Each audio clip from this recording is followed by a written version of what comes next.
이 시간 저희 함께 나누실 말씀 사도행전 4장 32절에서 37절까지 말씀입니다.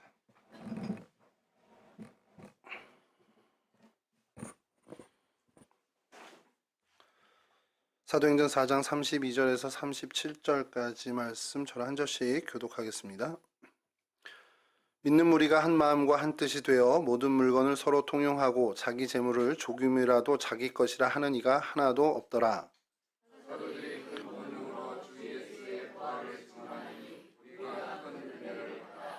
그 중에 가난한 사람이 없으니 이는 밭과 집이 있는 자는 팔아 그 판 것의 값을 가져다가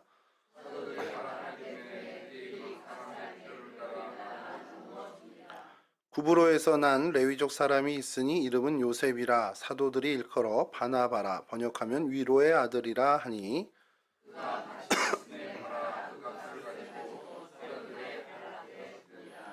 아멘. 오늘 성경 속 장소는 구브로입니다. 귀에는 익숙한 도시명 이 이름일 거예요. 구브로라는 곳이 제일 유명한 건 그냥 바나바 고향이 구브로다라고 저희가 제일 아마 잘 알고 있을 거고요. 또 사도행전을 읽다 보면 이제 바울의 선교 여행 때 이 구브로 섬을 이제 지나가게 되는 그런 여정도 저희가 좀 보게 됩니다. 그래서 오늘은 좀 구브로에 대한 성경에서 구브로에 대해서 언급한 부분들을 좀 저희가 살펴보고요. 이 구브로 지명, 거기서 딱 있었던 사건 하나는 아니지만, 이 구브로가 좀 어떤 갖는 의미들을 좀 찾아보면서 좀 교훈을 찾아볼까 합니다. 일단 위치를 좀 보셔야 되잖아요. 많이 등장했던 장소입니다. 사진, 첫 번째 사진 보여주시면요. 이게 이제 성경이나 성경 자료들을 찾아보면, 요런 패턴의 지도들이 지금 많이 이렇게 여러분들이 발견하게 될 텐데, 성경 사전들이 많이 이렇게 차용하고 있는 이제 그런 모습입니다. 이제 간단하게 그림을 그리고, 그다음에 요 지역이 요 정도야 이렇게 해서 하는 건데, 대충 여러분 보시면은 두로가 있고 수리아가 있고 안디옥이 있고 저 위쪽으로 다소와 길리기아 지방이 있습니다. 그러니까 이 파란 데는 이제 바다라는 건데, 이 바다에 섬이 있죠. 그 섬이 바로 구브로라는 섬입니다. 살람이라는 도시가 하나 점이 찍혀 있고 바보라는 또 도시가 점이 찍혀 있죠. 이것이 이제 이스라엘 쪽에서 배를 타고 살라미에 도착하고 그래서 쭉 육로로 바보 항구까지 가서 이제 거기서 배를 타고 또 유럽으로 가게 되는 그 경로가 가장 흔했던 이제 경로였습니다. 요렇게 이제 요 위치가 요 정도라는 거고요. 좀 넓게 보면은 이렇습니다. 다음 사진 보여주시면 지중해를 본 이제 지도인데 다 나오죠. 이제 터키도 나오고 이제 지금 그리스 반도도 보이고요. 이탈리아 반도도 보입니다. 그리고 저 제일 끝쪽에 이제 좀 잘리긴 했는데 바르셀로나라고 해서 스페인도 이제 보이죠. 이 아래쪽은 아프리카 대륙입니다. 그리고 여러분들 보시기에 저 바깥쪽 오른쪽이 이제 팔레스틴 지역이죠. 그래서 이스라엘 땅도 보이고요. 그 위에 레바논과 시리아도 보이고 그 위쪽 이제 터키도 보이는 지중해에 있는 섬이라는 걸 여기서 좀 확인이 되죠. 이 섬이 지중해에 있는 섬 중에 그 규모가 세 번째 정도 되는 규모라고 합니다. 세 번째로 큰 이제 섬인데 오늘날에도 여기는 많은 관광객이 이제 드나드는 곳입니다. 다음 사진 좀 보여주시면요. 이제 처음 여러분 그 이스라엘 쪽에서 이 섬으로 가게 되는 경로에 첫 번째 닿게 되는 항구가 살람이라는 항구예요. 그래서 그 살람이 항구가 예전의 항구의 모습은 이제 완전히 이제 바뀌어서 오늘날은 이제 새로운 항구지만 그 예전의 살라미 항구의 유적들이 좀 남아있는 사진들입니다. 그래서 이 사진, 다음 사진도 보여주시면 그 항구가 있었던 그 유적지의 모습이고요. 그 다음 사진도 보면 이제 많은 이제 기둥들도 보이고 이제 항구가 있었던 그 흔적만 이제 남는 그런 모습입니다. 이 항구에 사도 바울과 바나바가 도착을 해서 이 구브로에서 복음 전파, 선교 사역을 이제 하게 되는 그 여정이 사도행전에서 이제 등장을 합니다. 자, 그러다 보니까 이 구브로 섬은 바나바, 바울에게 굉장히 어떻게 보면 큰 영향을 끼쳤던 지역이기도 하고요. 또 이 지역 역시도 바나바와 바울에게 영향을 많이 받은 또 지역이기도 합니다. 자, 이렇게 여러분 어떤 역사적인 사건이 있어서 이 지역에 어떤 그 유명한 사람이 이제 지나갔다.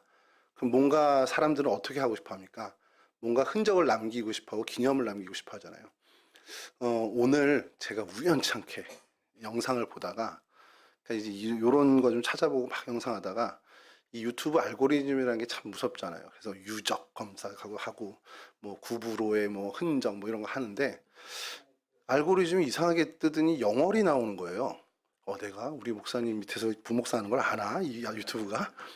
그러더니 단종에 무슨 700리 해가지고 쭉 나오는 거예요.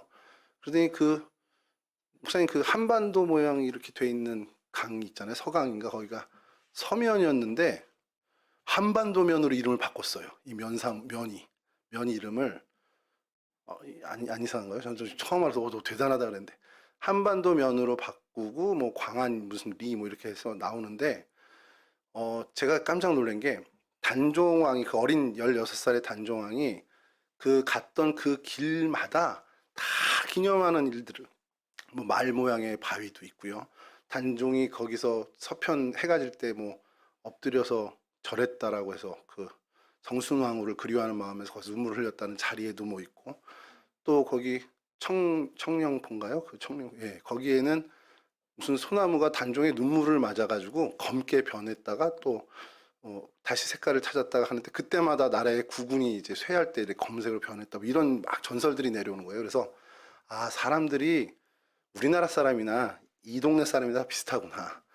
지나간 흔적에 뭔가 있으면 거기에 스토리를 입히고 뭔가 거기에 기념할 만한 걸 남기는구나.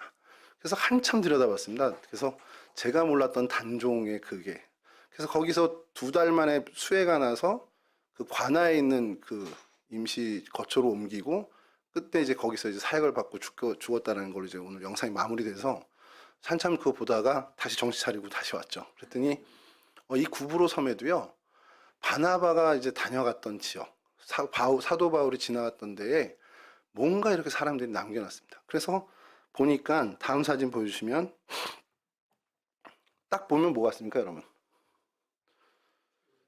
단종이 지나가면 무슨 고개에 이름이 남기고 바위에 이름이 새겨지지만 사도들이나 교회 지도자들이 지나가면 그 흔적에 기념 교회가 생깁니다. 이게 바나바 기념 교회입니다. 살라미 항구에 있는 거예요. 처음 도착했던 살라미 항구에 바나바 기념 교회가 있습니다. 그럼 바나바 기념 교회만 있냐? 그래서 너무 바나바 기념 교회 하나면 좀 아쉽지 않나 그래서 찾아보니까 그 옆쪽에 다음 사진 보여주시면 이거는 바나바 무덤교회입니다. 요 안에를 찍은 사진을 누가 올려주셨는데요. 고맙게도. 다음 사진 보여주시면요. 뭐 같습니까, 여러분? 예, 바나바의 관이라고 하는데 진짜인지는 아무도 증명을 못한대요. 근데 이렇게 이제 바나바 무덤이라고 내려져 오는 전해져 내려오는 그 자리에 바나바 무덤교회를 이제 지은 거죠. 그러니까 저희가 팔레스타인 지역을 막 보면서 성지나 이런 데 보면 우리 사도들의 어떤 그런 흔적들을 보는데 이 구브로 섬에는 독특하게 이제 바나바에 대한 이런 그가 뭐 이곳 태생이기도 하고요. 그래서 이곳에서 어떻게 보면 자라났고 또 위대한 신앙의 지도자로 사실 거기서 성장해 갔잖아요. 그러다 보니까 바나바에 대한 어떤 기념할 만한 것들을 많이 그래서 전승에 의하면 이게 뭐 바나바의 무덤이라고 합니다. 그래서 그 자리에 기념교회를 이제 세운 게 된 거죠. 자, 거기서 이제 쭉 육로를 따라서 이 구브로섬 반대편으로 가면 이제 바보항이라고 있습니다. 사도행전에 이제 바보항이 등장하고 서기오 바울도 등장하는 그 이제 사도 바울이 거기서 이제 바예수라는 그 마술사 이렇게 해서 뭐 물리치고 하는 그런 내용들이 있는 그 항구로 가게 되는데 다음 사진 보여주면 이게 오늘날의 바보항입니다. 그러니까 이제 그 그리스나 이탈리아로 가게 되는 이제 항구가 되는 거겠죠. 그러니까 살라미 항구와 더불어서 양쪽 끝에 이 구브로 섬에 있는 그 두 항구 도시로 보시면 돼요.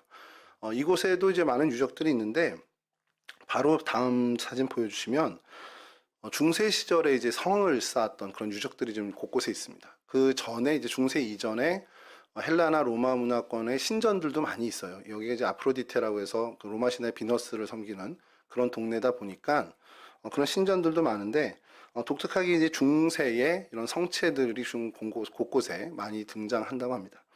자, 이 바보라는 동네에 뭐가 있겠습니까? 저쪽 살라미에 바나바를 기념하는 교회가 있었다면 이 바보에는 바울을 기념하는 교회가 있죠. 다음 사진에 보면 이게 바울 기념교회입니다. 여러 유적들과 더불어 같이 있고 그 교회가 있는데 여기에 좀 독특한 게 뭐냐면요. 돌기둥 하나가 굉장히 이제 사람들의 주목을 끌고 이제 관광 상업화가 된 기둥이 하나 있는데 다음 사진 보여주시면 저 뒤로 교회 보이시죠? 그 교회 보이시고 그 이쪽 앞쪽에 기둥 하나가 좀 독특한 기둥이 하나 있는데 이게 고린도전서 11장 24절에 바울이 이런 얘기를 합니다. 유대인들에게 40에서 하나 감한매를 5번 맞았으며 신명기 율법에 40대를 때리면 안 돼요. 그러니까 39대까지는 때리는 겁니다. 그런 어떤 체벌을 사도 바울이 한 5번 정도 핍박을 받았다라는 고백을 고린도전서에 얘기를 하는데 이 바보에 와서 사도행전은 이런 기사가 나오지 않습니다. 근데 바보에서 서기오 바울이 그 바예수를 눈멀게 하고 하는 이런 어떤 모습을 보면서 이제 믿게 되는 그 장면이 사도행전에 등장을 합니다. 근데 그런 어떤 일만 있었던 게 아니라 전승에 의하면 이곳에서도 굉장히 핍박을 많이 받았다라는 겁니다. 지난주에 저희가 설명해 드렸지만 디아스포라라고 말씀드렸잖아요. 유대인들이 많은 지역으로 이 소아시아 지역으로 퍼져나갔고 거기서 유대인 공동체, 오늘날 우리의 코리안타운처럼 유대인 공동체를 결성했는데 이들이 어떤 객지에서 유대인으로서 공동체를 형성하다 보니까 그들의 신앙은 점점 더 보수화되는 겁니다. 그러니까 거기에 예수 그리스도가 기름 부은 그리스도야, 뭐 하나님의 아들이야 이런 건 도저히 받아들일 수가 없는 공동체들이었겠죠. 그 유대인 공동체들에 의해서 많은 핍박을 받게 됐습니다. 이 구브로에서도 마찬가지였다라는 거예요. 전승에 의하면 이곳에서도 이 기둥에 묶여서 39대의 채찍을 맞았다라는 전승이 있다라는 겁니다. 그래서 그 기둥을 기념하고자 이렇게 세워놨다라는 거예요. 이게 그런 유적들을 좀 만들어 놨습니다. 예, 이렇게 이제 바나바와 바울에 대한 유적들이 이제 아직도 이제 많은 사람들이 찾아서 보게 되는 동네가 이 구브로 섬인데요. 말씀드렸듯이 이제 지중해 안에 있는 섬이고요, 위치상으로. 그리고 이 해안에서 거리가 그 팔레스틴 해안에서 거리가 한 65km 정도니까 아주 먼 거리는 아닙니다. 그래서 이곳의 섬을 굉장히 예전부터 아름다운 섬이라고 사람들이 칭송을 했고 그러다 보니까 이 섬이 비너스, 그 아프로디테와 연관이 되었다. 그래서 뭐 그러니까 심지어는 어떤 얘기까지 하면 비너스가 이곳에서 태어났다. 그래서 여러분들 제가 사진을 못 구했는데 그 조개 껍데기에서 이렇게 비너스가 탄생하는 그런 사진 그 그림이 있어요. 그 명장이라고 하는데 뭐 비너스의 탄생이라는 그 그림의 배경이 이 구브로 섬이라고 합니다. 그래서 그만큼 이제 지리적인 위치나 이런 거에서 사람들이 많이 알고 있는 그런 자리라는 거죠. 지명이 계속해서 이제 변화되기도 하는데 이 구브로라는 이름이 일리아드 오디세이라는 그 헬라 문화, 그 헬라의 그 전설 같은 얘기죠, 신화. 거기에도 등장을 하고요. 그리스에서 이제 키프리오스라는 단어에서 유래됐는데 이 키프리오스는 구리라는 뜻입니다. 그래서 이곳이 구리가 많이 생산이 됐기 때문에 이 섬 이름 자체가 이제 어떻게 보면 키프리오스, 이제 키프로스 이렇게 된 것으로 이제 사람들은 추정을 하고 있죠. 구리가 유명해서 이집트에서도 그렇고요. 또 인근 지역으로 이 구리를 많이 수출했던 동네로 이제 역사적인 기록은 남아 있습니다. 그러다 보니까 청동 문화가 발전을 했겠죠. 미케네 청동 문화가 여기서도 굉장히 꽃을 피웠다라는 전승이 있고요. 그래서 당시 어떤 10대 도시 하나로 들어갈 정도로 굉장히 이제 명성을 날렸던 섬이기도 하다랍니다. 근데 이제 문제는 이곳에 이제 점령이 이제 패권 국가들이 계속 여기를 점령하죠. 뭐 이제 뭐 아수르도 점령을 하고 바벨론도 하고 뭐 이렇게 하다가 종국에 가서는 헬라 그 다음에 이제 로마가 점령을 하게 돼서 쭉 유지해 오다가 오늘날에 이제 드디어 키프러스 공화국이라는 이름, 영어명으로는 뭐 리퍼블릭 오브 사이프러스라고 해서 독립을 하게 돼서 현재는 이제 독립국가로 남게 됩니다. 뭐 구리는 여전히 좀 거기 원산지 그 구리를 이제 특산물로 계속해서 나오고 있는 것 같고요. 이제 그거보다도 오히려 관광 산업으로 유명한 이제 나라가 되었습니다. 근데 이 나라가 지금 독특한 것 하나가 대학교가 없습니다. 이 국가 자체에. 얼마나 좋습니까? 대학 없는 나라. 이거 정말 꿈꾸는 이상형인데 그러다 보니까 대학 교육은 인근의 그리스나 이제 뭐 이탈리아나 이렇게 유럽으로 가야 되는 거예요. 저는 좋게 생각을 했는데 대학이 없어? 대학이 없으면 수능도 없는 거잖아. 너무 좋은데 이제 그런 생각을 했습니다. 그렇게 지금 살기는 좀 괜찮아요. 그러니까 뭐 어떤 뭐 소득이 높아서가 아니라 그냥 지중해 안에 있는 많은 기후나 이런 여러 자연 환경들이나 그런 것들이 그냥 살기에 너무 좋은 조건을 갖고 있다라고 합니다. 그러니까 연평균 기온이 19도라고 하니까요. 그냥 뭐 겨울이 없는 나라라고 보시면 되죠. 뭐 의류도 만드는, 그러니까 의류가 이제 그 공장형 의류가 아니라 이제 수공업으로 만든 의류겠죠. 그런 것, 그리고 농작물 이런 것들이 이제 수출을 간간히 수출하면서 수입을 얻는다고 합니다. 자, 이렇게 좀 조사를 했는데 바나바와 바울이 이런 유적이 있구나. 그래서 이곳이 그냥 그때도 그렇고 지금까지도 바나바와 바울의 영향을 받는 동네구나라는 생각을 했습니다. 왜냐하면 그리스 정교회가 지금 거기가 거의 국교인데 원래 이제 영국 성공회 쪽에서 이렇게 처음에 이제 교회들을 이렇게 재건하고 예배당을 짓고 하다가 이제 그리스 정교회가 여기를 이제 좀 장악하게 됐죠. 그래서 국교가 됐는데 느닷없이 여러분 아까 말씀드린 살라미하고 바보가 동자 서쪽의 끝에 한 구잖아요. 그 중간에서 약간 살라미 쪽으로 치우친 동네 라르니카라는 도시가 있습니다. 거기도 이제 남쪽 항구예요. 그거는 아프리카로 가는 이제 배편들이 많은 라르니카 항구인데 여기에 아주 의외의 유적이 하나 있습니다. 한번 사진 보여주시죠. 여기도 교회죠. 아니, 거기까지 가면 안 되고요. 예. 이게 여러분 아까 그 바울이나 바나바 기념교회보다 어때요? 확실히 크죠. 그래서 저는 야 이게 그러면 구브로하고 연결된 성경의 인물이 없는데 저도 사실 부끄럽지만 오늘 처음 알았습니다. 그러니까 성경에서 나온 이야기고 성경 공부를 통해서 했다면 분명히 저도 알았을 텐데 뭐 그냥 알려고 하지 않아도 한 번쯤은 들어봤겠죠. 근데 정말 의외였습니다. 이 교회 이름이요 나사로 기념교회입니다. 웬 나사로가 갑자기 여기 있지? 그래서 온갖 블로거들을 다 찾아보고 막 했더니 기독교 이제 이 지역에만 있는 전승입니다. 기독교 어떤 정설의 전승이 아니고 요 키프로스 섬 요쪽과 소아시아 쪽에서만 내려오는 전승입니다.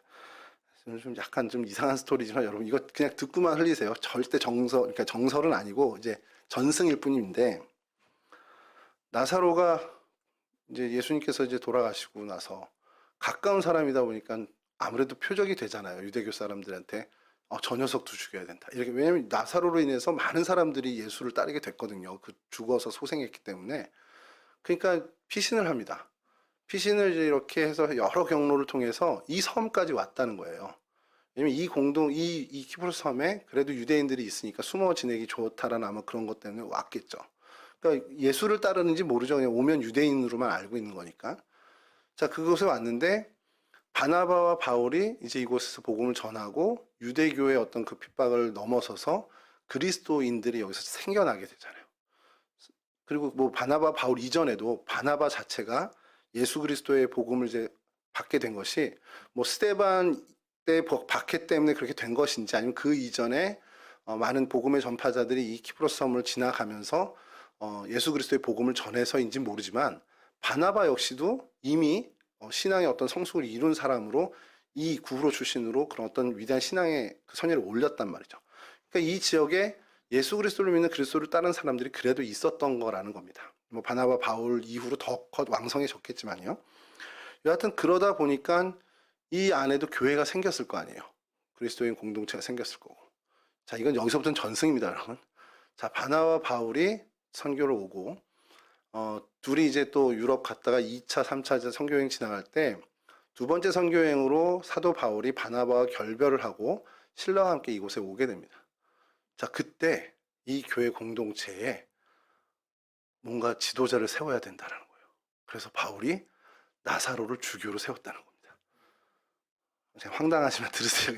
이 동네 전설이에요. 그래서 여기서 나사로가 목회를 했다라는 겁니다. 그리고 이곳에서 이제 순교는 아니지만 이제 명을 다해서 장사를 지내게 됩니다. 그러니까 죽을 때까지 이곳에서 그리스도의 복음을 위해서 헌신을 했다라는 전설이 내려오고 있다는 거예요. 그래서 나사로 기념교회가 이 키프로스 섬에 있는 겁니다. 구브로에. 자, 그 내부 사진 보여주시면요. 잘 해놨습니다. 그리스 정교회에서는 그걸 아주 거의 정설로 믿고 이렇게 좀 잘 꾸며놓고 지금도 관광 산업으로 어마어마한 수익을 올리고 있다고 합니다. 그리고 다음 사진 보여주시면 이것도 내부 사진이고요. 이 다음 사진이 중요합니다.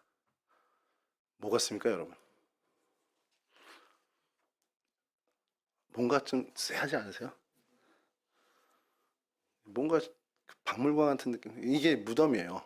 여기에 나사로의 무덤이라고 이제 전해지는 그 무덤이 그 교회 지하에 있다고 합니다. 제가 뭐 성지순례를 아직 안 가봐서 모르겠는데 한 번은 좀 가보고 싶다는 생각이 들어요. 여기 이게 검색하다 보니까.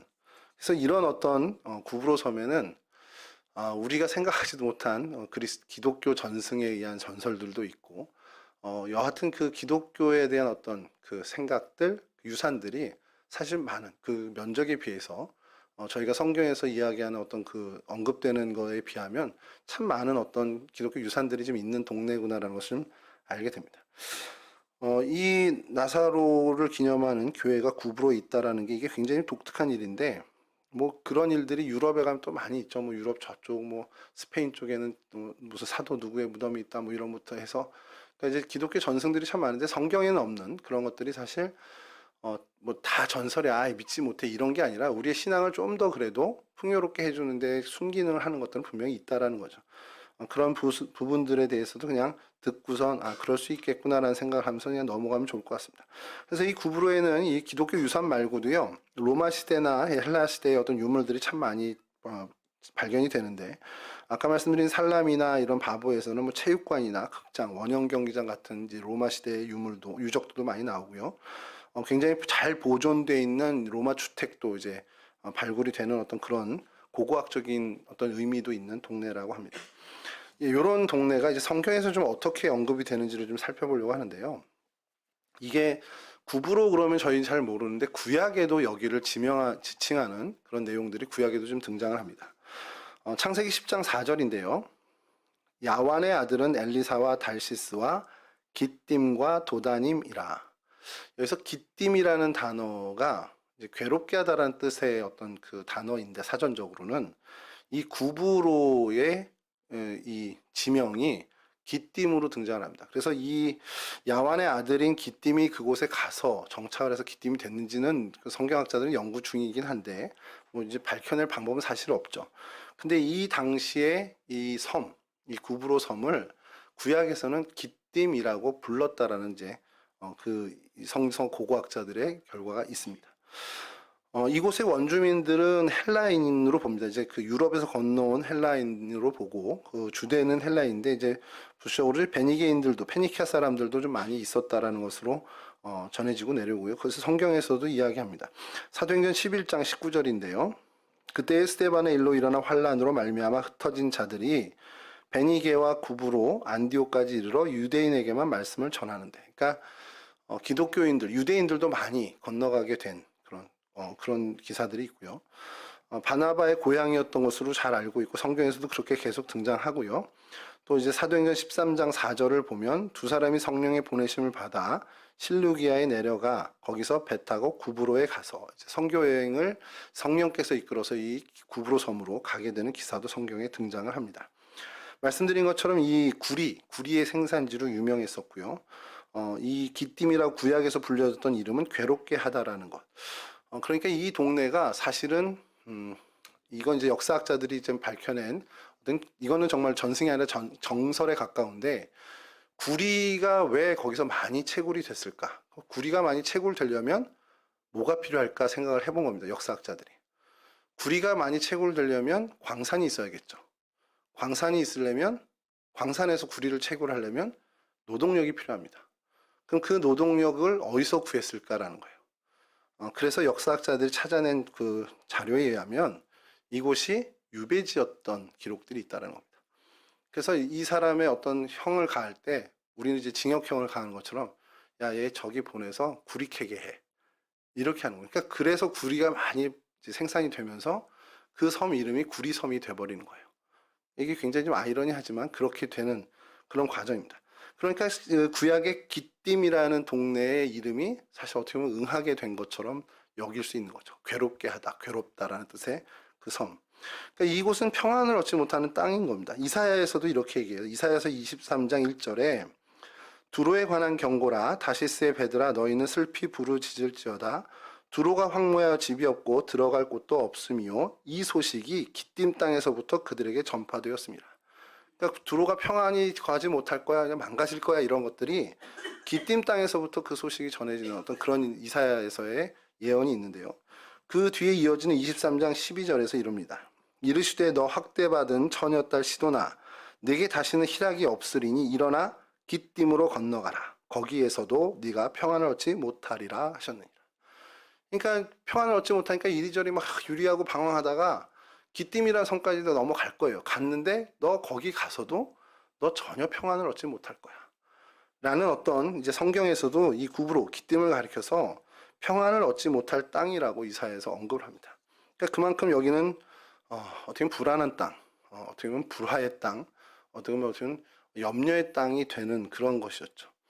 그러니까 이게 어떻게 보면 이사야서의 이 말씀이 응한 것처럼 역사적으로도 유배지가 되고요. 또 어떻게 보면 사람들 많은 그 패권 국가의 점령을 받게 되면서 괴로운 시절을 보내는 땅이 사실상 되게 되었습니다.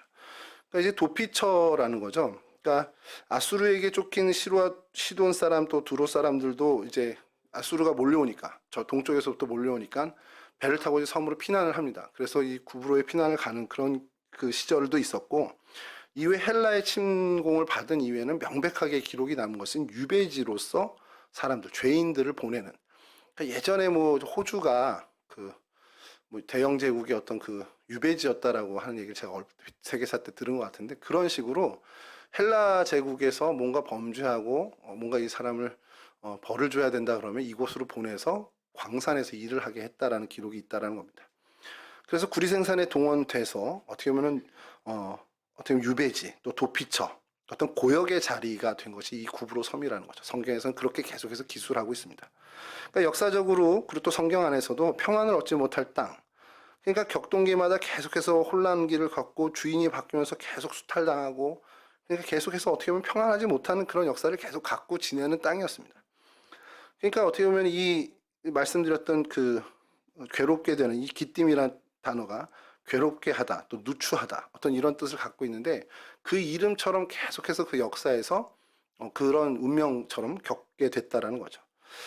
자, 그런 이런 땅이 이제 초대교회 시대에 와서 박해받는 예루살렘 성도들이 이곳으로 피신을 하면서 그 절정을 이루죠. 그러니까 유배지였고 도피처였고 피난처고 누추한 곳이고 이런 것들이 절정이 된 것이 박해를 받아서 이제 피해온 그리스도인들 그들의 도피처처럼 된 것이 사실 이제 절정이 된 겁니다.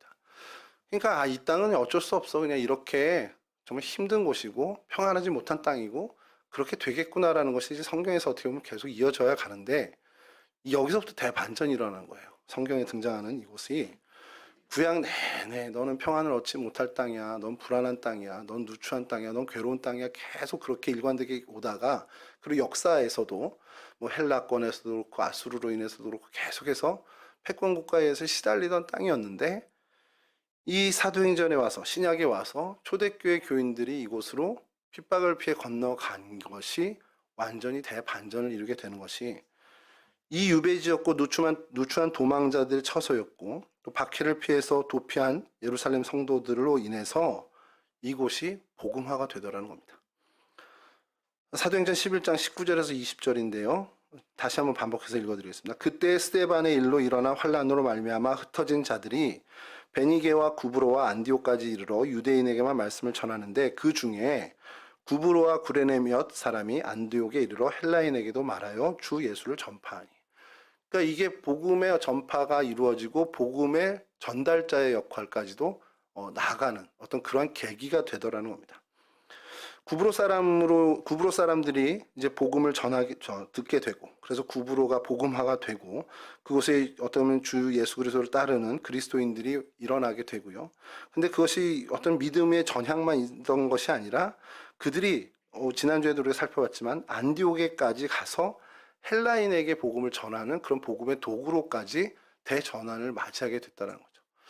그러니까 저는 그런 생각을 좀 하게 되는 게 하나님의 섭리라는 것이 참 놀랍다라는 겁니다. 이 박해를 피해서 떠나게 된 유대인들의 마음은 어땠을까요? 자기 다 그 아브라함이 떠나지 본토 친척 아비집을 다 떠나야 되는 상황이었고 핍박으로서 내몰려서 정말 불행이 다가왔구나라는 생각을 분명히 했을 겁니다. 근데 그 일을 하나님은 바꾸셔서 하나님의 선한 일로 돌려서 사용하셨죠. 마치 요셉이 그가 형제들에게 고백하는 것처럼 하나님이 이 모든 일을 돌이켜서 많은 생명을 구원하게 하셨다라는 그의 고백처럼 뭔가 우리에게 다가온 불행과 같은 일이고 어떻게 보면은 뭐 정말 맞닥뜨리기 쉽지 않은 그런 불편한 일임에도 불구하고 하나님은 그걸 사용하셔서 하나님의 선한 일을 이루시는, 근데 하나님께서 선한 일을 이루시니 나에게도 그것이 나중에는 기쁨이 되더라는 겁니다. 제가 이제 저도 믿지 않으시겠지만 저도 되게 계획적인 사람이었었습니다. 그러니까 뭐 계획을, 여행 가면 계획을 짜서 첫날은 어디 가고 밥은 어디서 먹고 막 이런 것들을 했던 사람이에요. 근데 제가 예수 믿고 바뀌었습니다. 절대 그러지 않고 목적지하고 숙박 장소만 찾습니다. 그리고 나머지는 신경을 안 써요. 왜냐하면 여행은 그런 이제 돌발 상황과 마주하는 거야. 이런 이제 나름의 소신을 갖고 하는데, 그렇게 된 계기가 있습니다. 뭐냐면요, 제가 어릴 때부터 이렇게 자랄 때 제가 생각했던 계획이 틀어지면 막 짜증이 일어나는 거예요. 막 다 싫은 거예요. 그 상황이 싫고, 이거 하기로 했는데 이게 안 됐어. 엄마가 오늘 운동화 사주기로 했는데 갑자기 교회에 뭐 신발 가서 못 갔어. 그럼 막 다 목사님도 있고 다 미운 거야. 그날 신발 사주기로 했는데 왜 안 사줘? 이제 그런 어떤 제가 생각했던 것이 틀어지면 막 짜증을 내는 그런 스타일. 뭐 지금도 조금 그게 남아있긴 하지만, 그러던 사람이 뭐가 좀 바뀌게 됐냐면, 이러한 일들을 계속 겪고 틀어지는 일들을 경험하는데, 왜 이게 틀어지지? 이건 내가 전혀 생각하지도 못했, 내가 뭐 잘못한 것도 아닌데 이게 왜 이렇게 일이 잘못되지? 근데 그 경험들 속에서 하나님이 오히려 더 좋은 것으로 바꿔주는 그 체험을 하게 되는 겁니다. 내가 아파서 못 가게 됐는데 결국 못 가게 된 게 나에게 좀 유익이 됐네? 내가 이것을 하게 됐는데 그것을 못한 게 나한테 큰, 어떻게 보면은 하나님이 더 좋은 것으로 바꿔주셨네? 이런 것들을 경험하게 돼요. 그러니까 그 다음부터는 이게 내 계획을 믿을 게 아니라 하나님을 믿어야 되겠구나. 지지난 주일에도 말씀을 통해서 좀 말씀을 했지만, 인생이 내 마음대로 안 되더라는 거예요. 목회뿐만 아니라 모든 게. 그래서 계획을 안 짜는 게 차라리 상책이다. 이런 생각을 하게 된 게 그냥 포기가 아니라 하나님을 믿는 믿음이 더 좋아질수록 그런 생각들이 강화되더라는 겁니다. 그러니까 내가 계획해서 했는데 그것이 안 될 때가 있잖아요. 그럼 저희는 불안해지고 염려하고 짜증나고, 이걸 그럼 다시 어떻게 내가 만회하지? 이런 것으로 온 에너지를 낭비합니다. 근데 우리가 하나님을 향한 신뢰가 점점 더 커진다면, 오늘 이 역사에서도 보듯이 하나님은 그 모든 일들을 하나님의 손으로 바꾸실 수 있는 분이라는 거예요. 도피의 땅, 유배지, 어떤 사람들의 어떤 피난처였던 이 구브로가 결국엔 하나님이 그 모든 일을 사용하셔서 복음의, 어떻게 보면 선봉에 서는 그런 역할을 하게끔 하나님 바꾸시더라는 겁니다. 여러분들이 인생의 계획을 짜요. 자녀들을 위해서 기도합니다. 우리 아들은 이렇게 해서 이렇게 결혼하고 이런 가정을 꾸리고 이렇게 살아가겠지? 안 될 수 있잖아요. 그러면 왜 안 돼? 그래서 하나님 원망하고 속상할 게 아니라요. 이거 내 계획이 틀어지면 분명히 하나님 더 큰 계획으로 인도하시겠구나. 그런 믿음을 갖는다면 우리는 더 이상 불안해하지 않을 수 있다는 겁니다. 저희 딸내미가 성격이 예전에 저를 닮아서 뭔가 계획했는데, 예를 들어서 지하철을 8시 23분 차를 타야 돼요. 근데 지하철 1호선은 여러분 다들 저 아시겠지만 뭐 기차 고장이라든지 아니면 뭐 어떤 시위라든지 이런 걸로 인해서 연착되는 일이 너무 많습니다. 저도 학교 다닐 때 많이 경험했고요. 23분 차가 23분에 안 올 수가 있거든요. 그럼 23분 차가 갑자기 40분에 온다. 아니면 30 몇 분에 온다. 이게 뜨면 짜증이 나는 거예요. 학교 지각하네. 이런 짜증이 나는 거죠. 그럼 제가 맨날 얘기해요. 그렇게 단정하지 마. 네가 갔는데 교수님이 더 늦게 올 수도 있어. 너 그렇게 제한하지 마. 당장 지각했어. 그 지각한 게 너에게 나중에 또 도움이 될 수도 있어. 그게 하나님을 믿는 믿음이야. 이렇게 얘기를 합니다. 물론 이제 일상에서의 어떤 그 재미를 위해서도 하는 얘기지만, 우리가 그런 신앙을 좀 가질 필요가 있다는 거예요. 제가 일전에 어떤 목사님 설교를 들으면서 좀 깨닫게 된 것이, 주차를 해놓고 나가려고 하는데 앞에 차가 있더래요. 그래서 전화를 해서 빼달라고 했는데 전화번호가 없더라는 겁니다. 그러면 어떻게 합니까? 저 같으면 몰래 CCTV 안 보이는 데서 타이어를 빵꾸 내겠죠. 그러니까 그렇게 이제 마음이 그렇다는 거죠. 근데 이 목사님 얘기를 제가 듣는데 가만히 듣는데 맞구나라는 생각이 든 게 뭐냐면, 전화번호도 없고 어떻게 할 방법이 없더라는 거예요. 그러면 하나님이 지금 잠깐 내가 가는 걸 막으시는구나. 그래서 그냥 차에 앉아서 뭐 기독교 방송을 들으신다든지 책을 읽고 그냥 그 시간을 보내신다는 거예요. 아니면 차를 가지고 말라는 하나님의 뜻인가 하고서 대중교통을 이용하시기도 한다는 겁니다. 시간에 촉박하면. 근데 저는 그걸 보면서 이분 정말 하나님을 신뢰하는구나라는 생각을 하게 된 거예요. 저한테도 그런 믿음이 있으면 좋겠다라는 부러움이 좀 생겼습니다. 그래서 이후에도 좀 그런 생각들을 좀 하죠. 물론 좀 발광을 합니다. 막 3677 뭐 이러면서 이제 떠들고 다니고 하긴 하는데 그래도 막으면 오늘은 하나님이 차 가지 말래나 보다 하고서 가기도 해요. 아주 이제 조금씩 좀 바뀌고 있는 건데 그런 하나님에 대한 신뢰가 우리가 필요한 것이 오늘 구브로를 보면서도 그 한 번 더 되새기게 되는 겁니다. 아, 내 생각엔 이 구브로는 희망이 없는데 야, 여기 유배지인데 여기 무슨 선한 게 되겠어. 그럼에도 불구하고 하나님은 하나님의 선을 이루신 도구로 쓰시더라는 겁니다. 여러분, 우리가 성경에서 만나는 많은 인물들을 보면 주님을 만나고 은혜를 얻고 그래서 정말 하나님을 제대로 만나면 변화하는 모습들을 좀 보게 됩니다. 저는 성경에서 이 삭개오에 대해서 되게 좀 인상 깊었던 것이 있어요. 삭개오가 주님을 만나고 주님이 그 집에 초대받아 가시죠. 성경에는 그 둘 사이에 어떤 대화가 오갔는지 하나 기록이 안 됩니다. 사실 기록할 필요가 없었겠죠. 근데 삭개오는 예수님을 만난 그 하나만으로, 예수님이 내 집에 찾아오셨던 그 하나만으로 완전히 뒤바뀌는 사람이 됩니다. 다 갚죠. 4배로 변상을 하겠다고까지 하죠. 여러분, 그런 어떤 구원의 은혜를 경험한 사람이라면 자연스럽게 이 변화의 체험은 분명히 일어나게 되겠죠.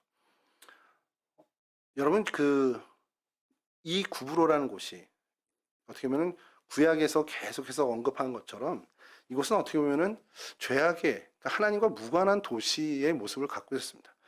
그래서 보면요, 이거는 이제 역사학자들이 이제 발굴해낸 고고학의 어떻게 보면은 성과물인데, 이곳의 주민상들을 보면 인종적으로 아까 말씀드린 헬라 사람들과 페니키아 사람들이 많이 주를 이루었고요.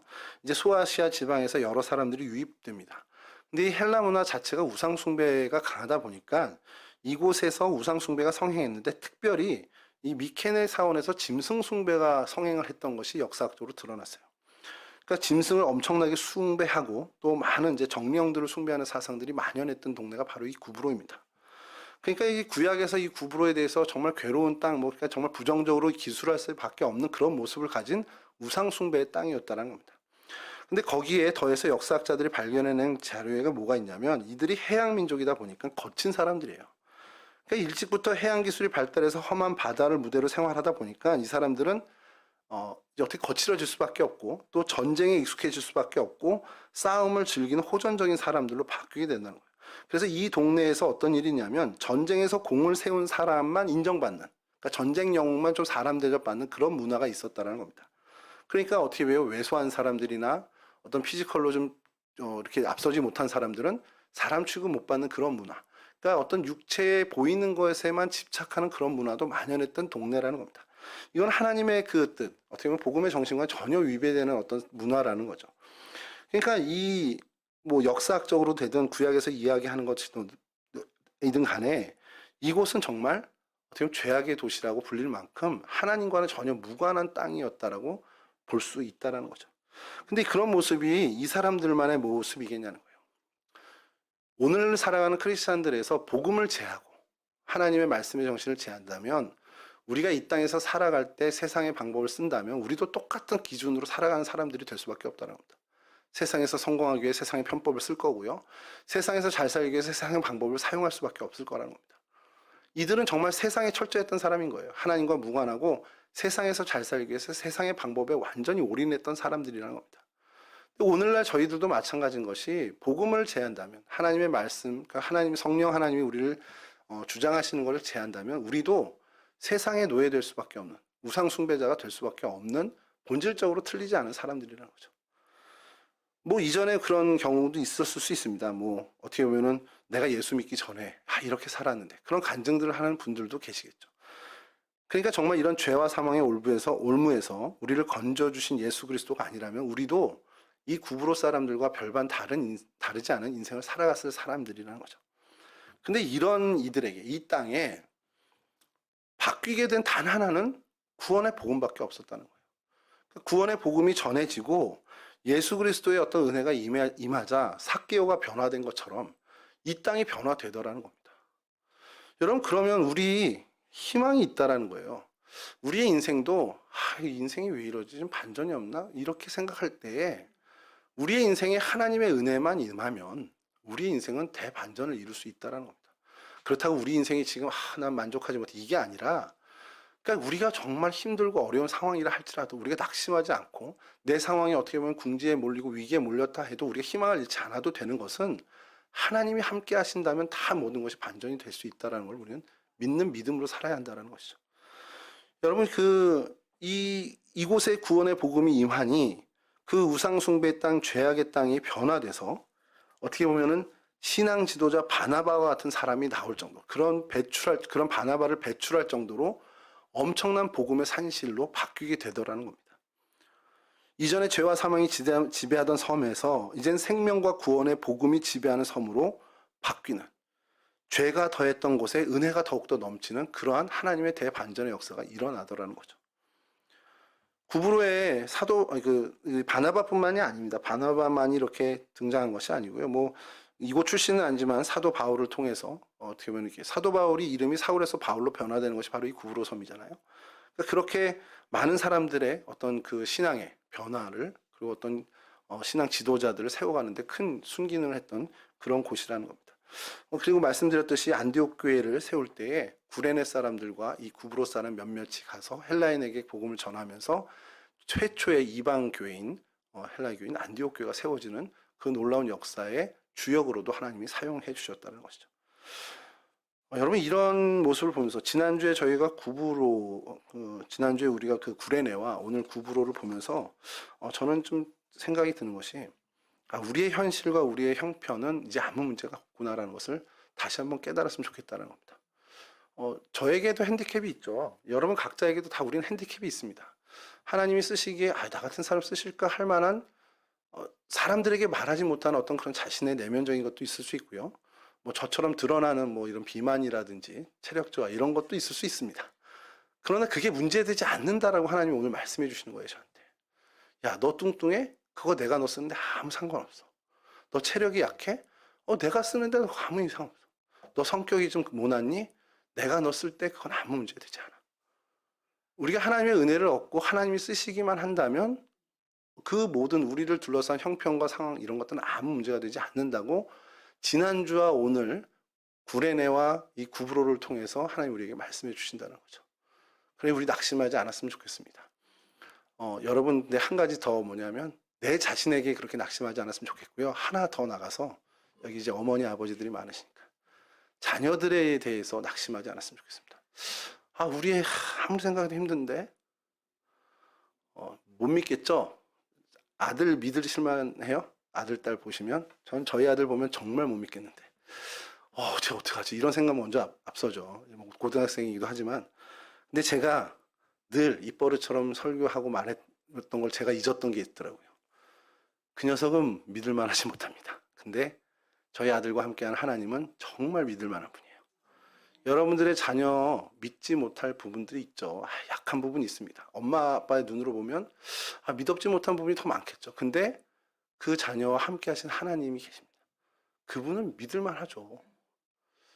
우리 인영 권사님, 세준 형제 보면서 그래도 믿을만 하겠지만 함께 하신 하나님을 먼저 보시기 바랍니다. 그러면 우리는 자녀를 믿어줄 수 있습니다. 그와 같은 믿음을 정말 다시금 회복하고 다시 한번 다잡는 저와 여러분들이 되셨으면 좋겠습니다.